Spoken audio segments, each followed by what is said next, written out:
Department of Livestock Products Technology, myself, Dr. R.K. Asrani, Professor and Head, and my colleagues, Dr. B.G. Mane, Dr. Dinesh Krofa, and Dr. Sanjay. And actually, we deal here with processing of the milk and prepare different products for the consumers. And daily, we are processing about 100 to 120 liters of milk. Pasteurized milk we are making available to our local consumers, and then paneer and dahi we are making available to our consumers here. So my colleague Dr. B.G. Mane, he will explain all the procedures related to the processing of the milk. ये छोटा सा small processing unit है। ये processing unit में हम किसानों का दूध लेते हैं। जो किसानों का दूध आता है उसमें फैट एस्टिमेट बेसिस पे हम किसानों को उसका प्राइस देते हैं। जो दूध आता है यहाँ से स्टार्ट हो, जो दूध आता है तो ये this is a small balancing tank बोलते हैं इसको। इस बैलेंसिंग टैंक में अप्रॉक्सीमेटली ये छोटा सा है, 200 से लेकर 250 लीटर दूध इसमें आ जाता है। और यह दूध इसलिए आता है कि जो फार्मर से दूध आता है उसका टेम्परेचर अलग अलग होता है। तो जो है किसी का 30 होता है, किसी का 35 होता है, किसी का 20 होता है। वो टेम्परेचर दूध आता है, उस दूध का टेम्परेचर कम करना होता है। तो इसलिए जैसे कि यहाँ से कलेक्शन होता है तो इसके बाद में से इस ट्रांसफ़र पंप से this is the chilling units. यहाँ से जब दूध आगे जाता है तो ठंडा होकर जाता है, इसको बोलते हैं PAG चिलर प्लेट्स। तो यहाँ से ठंडा होकर दूध आता है। जब एक बार दूध ठंडा हो जाता है, कूलिंग चैम्बर में चला जाता है, तो उसकी सेल्फ लाइफ 24 टू 48 आवर्स बढ़ती है। तो जो फार्मर का दूध 2-3 घंटे में ख़राब होता है तो इंक्रीज हो जाता है, उसकी सेल्फ लाइफ इंक्रीज हो जाती है। और ये जैसे कि दिस इज स्टोरेज टैंक्स। ये स्टोरेज टैंक में 24 टू 48 आवर्स जो फार्मर का दूध आता है उसकी क्या बोलते हैं कि सेल्फ लाइफ बढ़ती है। फिर इस ट्रांसफ़र पंप से फर्दर प्रोसेस होता है।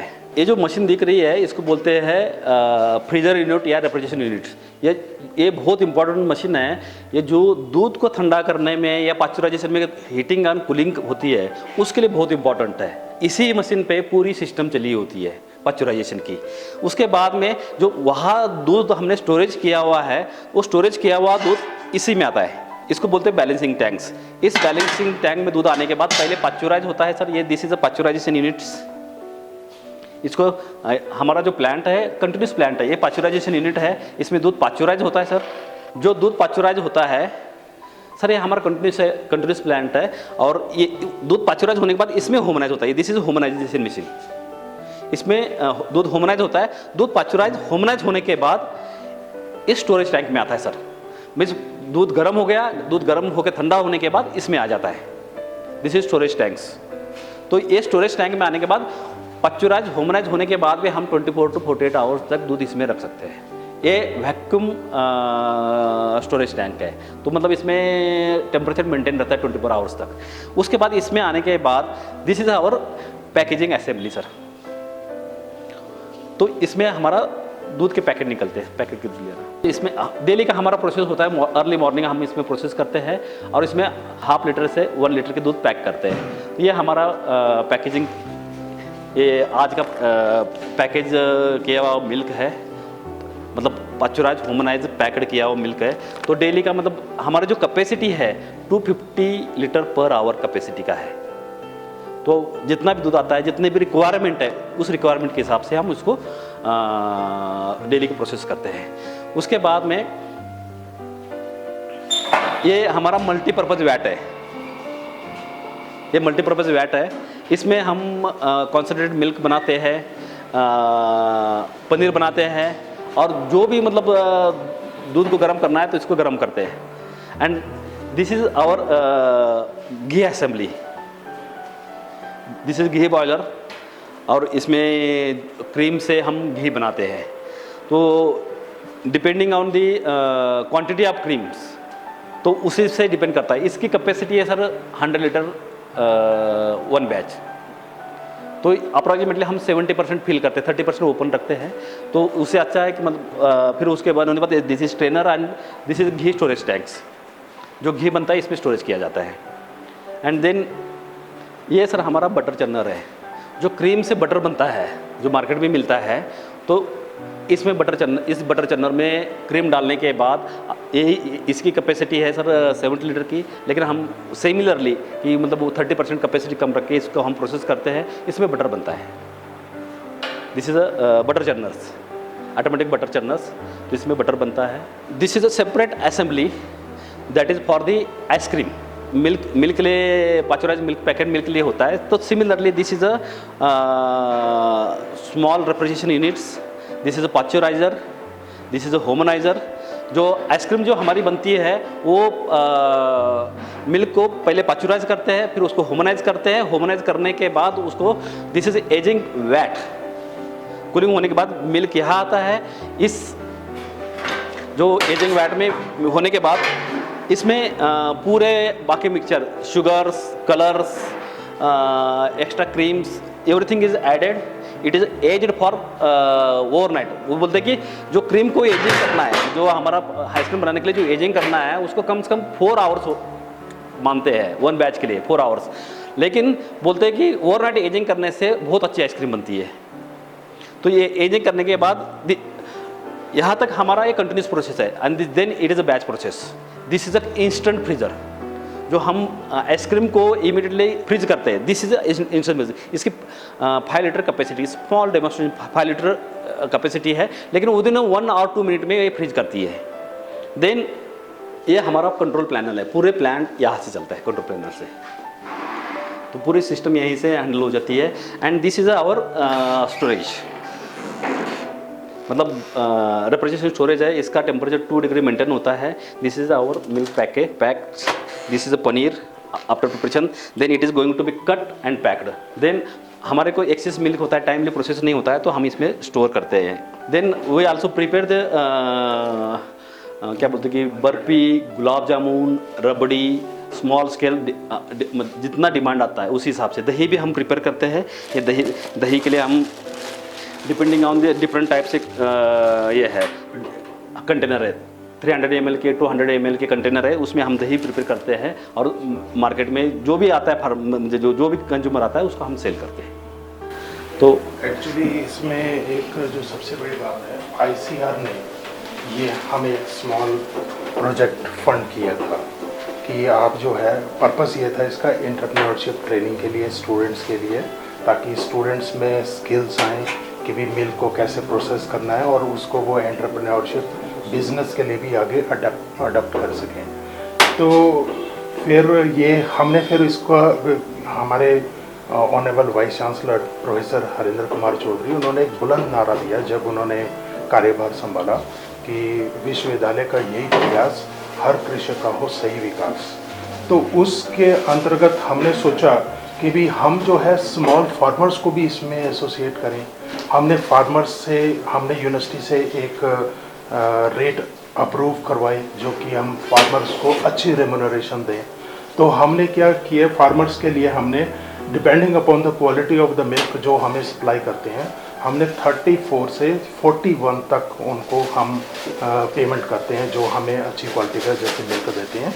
ऑन द स्पॉट हम SNF परसेंटेज और फैट परसेंटेज टेस्ट करके तो उनका मिल्क हम एंटरटेन करते हैं। और उनको फिर हम जो है हमारे फार्मर्स जो है 38, 36, 38 तक तो कॉमन रूटीन में वो प्राइसेस हमसे ले रहे हैं, और वो हम यहाँ लाके और प्रोसेस करते हैं। अभी फ़िलहाल जो हमारी कैपेसिटी है 100 से 120 लीटर्स। हम चाहते हैं कि हमारी पूरी यूनिवर्सिटी की रिक्वायरमेंट, हमारे हॉस्टल्स की रिक्वायरमेंट, हम अपनी अच्छी क्वालिटी के मिल्क के साथ और प्योर मिल्क प्रोडक्ट्स के साथ हम मीट आउट करें। तो ये हमारा मेन पर्पज़ है। और अभी फ़िलहाल हम 100 to 120 लीटर्स प्रोसेस कर रहे हैं, but very soon we have a target to take it to 500 litres per day. तो इस पर्पस के साथ हम चले हैं, और कि हमारे लोकल कंज्यूमर्स को, हमारे जो यूनिवर्सिटी के जो एम्प्लॉयज़ हैं, इवन हमारा टारगेट CSIR IHBT के साइंटिस्ट को भी है, तो वो भी हमसे चाहते हैं कि यूनिवर्सिटी के प्योर प्रोडक्ट्स जो हैं वो हमें मिलें। तो ये अभी हमने फ़िलहाल जैसे आपने देखा कि पनीर की ये है, तो डेली के डेली हम अपना जो मटेरियल है फ्रेश हम सेल कर देते हैं। और यहाँ पे हमारा एक काउंटर भी है हाँ, हमारी काउंटर भी है। अब ये इसको मतलब हमारे पास नेक्स्ट है कि वैक्यूम पैक है, जो जो प्रोडक्ट बनते हैं, ये पनीर है, इसका जो प्रोडक्ट बनते हैं उसका वैक्यूम पैकिंग करते हैं।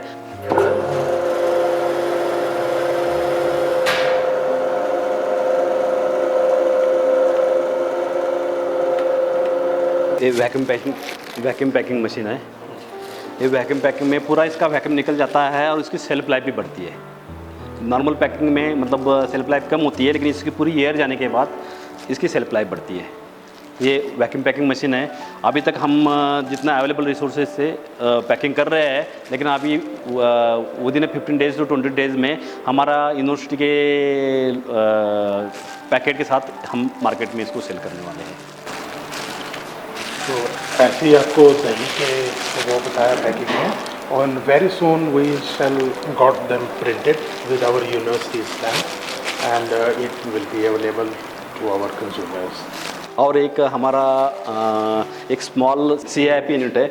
इसमें जो लिक्विड मिल्क आता है, तो ये लिक्विड मिल्क को जैसे कि CIP बोलते हैं, क्लीन इन प्लेस।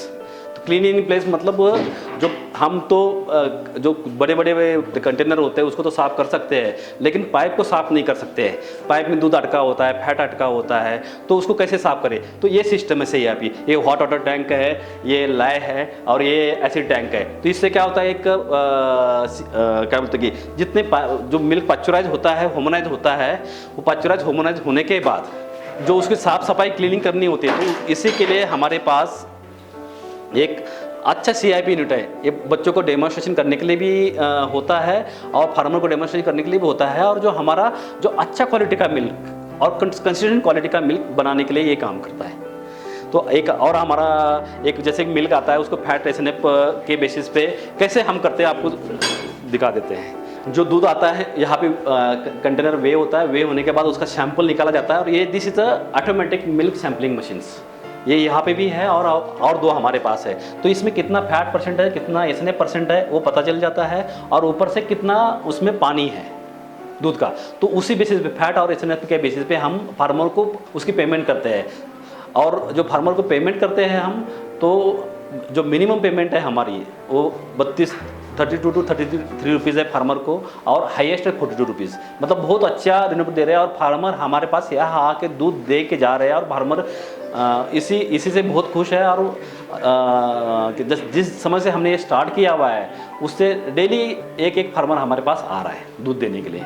और फार्मर इसलिए खुश है कि उनका टाइम बच रहा है, और उनको दूध बेचने के लिए इधर उधर जाना पड़ता है, तो उससे उनको एक मतलब एक टाइम भी बच रहा है, और उनको अच्छी प्राइस भी मिल रही है, जो उनका दूध सेल नहीं हो रहा था, तो यहाँ आके दे रहे sir. This is a batch pasteuriser.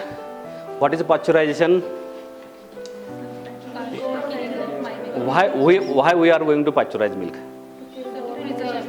To increase shelf life, to make the availability around the years, and what is the pasteurization?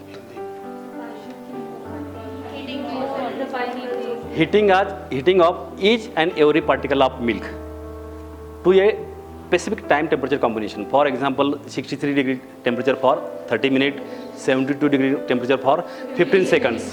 ठीक है। इन अप्रूव्ड इक्विपमेंट्स, बहुत सारे बर्तन होते हैं, उसमें भी कर सकते हैं, हीट दे सकते हैं, लेकिन इट इज़ अप्रूव्ड इक्विपमेंट्स। वो इक्विपमेंट अप्रूव्ड होना चाहिए। In approved equipment to kill all the pathogenic bacteria. जो पास्चराइज मिल्क होता है, उसमें सभी पैथोजेनिक बैक्टीरिया हम मारते हैं, किल करते हैं, and kill almost all spoilage bacteria. Why it is almost all? We are not going to be kill the all this spoilage bacteria. जो हम दिस टाइम टेम्परेचर कॉम्बिनेशन पे हम इसको कर रहे हैं, उसके बाद मतलब 0.5 से लेके 5% तक spoilage bacteria remains in the milks, and that's why even pasteurized homogenized milk is going to be spoiled even at refrigeration condition within 2 or 3 days. That's why even pasteurized homogenized milk have specific shelf lives to kill almost all spoilage bacteria, and immediately after that is our purpose. After pasteurization, the milk is going to be cool less than 5 degree temperatures. It is a heat and cold shocks that is giving to these bacteria, so maximum spillage bacteria is going to be killed and all the pathogenous bacteria is going to kill. The purpose is to provide the safe milk to the consumers. That's why all pathogenous bacteria is going to be killed and maximum spillage bacteria is going to. That's why the milk is available around there. Otherwise क्या होता है कि farmer का दूध होता है तो कितनी सेल्फ लाइफ होती है 2 to 4 hours. Within 2 to 4 hours में दूध milk is going to be spoiled. So making the milk pasteurized, humanized and packed, the milk is available around the years, maximum around the times 24 hours. So that is the purpose of pasteurizations. So different methods are there. This is a batch pasteurization. The batch pasteurization. Each and every batch milk is going to be pasteurized, then packed. Then there are other systems. Continuous system. One is batch system, another is continuous system. This is a continuous systems. आपको पता है this is a balancing tanks.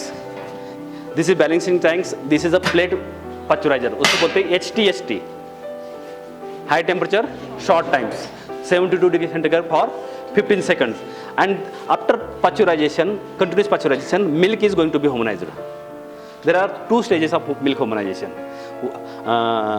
जो जितना भी milk होमोनाइजेशन होता है 2 stage में होता है. तो depending on your purpose. So up to the 250 psi pressure, we can homogenize the milks. After homogenization, milk, after pasteurization, homogenization, then milk is going to be cool and stored in the tanks. That is our purpose. The pasteurized homogenized milk is stored in this double jacketed vat. Double jacketed vat किस लिए use होता है? Double jacketed VAT होता है, मतलब आप heating purpose के लिए भी यूज़ कर सकते हैं और कूलिंग पर्पज़ के लिए होते हैं. That in double jacketed vats the temperature is going to be maintain. चाहे आपने इसमें गर्म भी कुछ डाल दिया तो उसका भी टेम्परेचर मेंटेन हो जाएगा, इसमें ठंडा भी डाल दिया तो हमारा मिल्क पस्चुराइज हो रहा है, होमोनाइज होने के बाद ठंडा होने के बाद इसमें आ रहा है. तो up to the 24 hours temperature is remains same. थोड़ा सा डिफरेंस आ जाता है तो रिमेन्स सेम, तो shelf life is going to be increased. And after from this tanks the milk is going to be packed. इसमें पैकेजिंग होती है. तो डेली की मॉर्निंग की प्रोसेस होती है. जो हमने आज मॉर्निंग में उसको पैकेजिंग पैक बनाए हैं मिल्क के, ये पैकिंग है. तो आपका अच्छा पैकेट बना है कैसे पता चलेगा? इस पैक में स्ट्रेंथ है कि नहीं है, मतलब इसने इतने डालने के बाद फटता नहीं है. मतलब हम जो मार्केट में स्टैंडर्डाइज मिल्क लेते हैं, टोनड मिल्क लेते हैं, डबल टोन मिल्क लेते हैं, तो बहुत पैकेट हाथ से ऐसे पकड़ के ले जाते हैं. लेकिन वो पैकेट ऐसे बना होता है, वो गिरेगा तो फटेगा नहीं, क्योंकि उसके बाद भी हम एक्स्ट्रा कॉशियस होते हैं.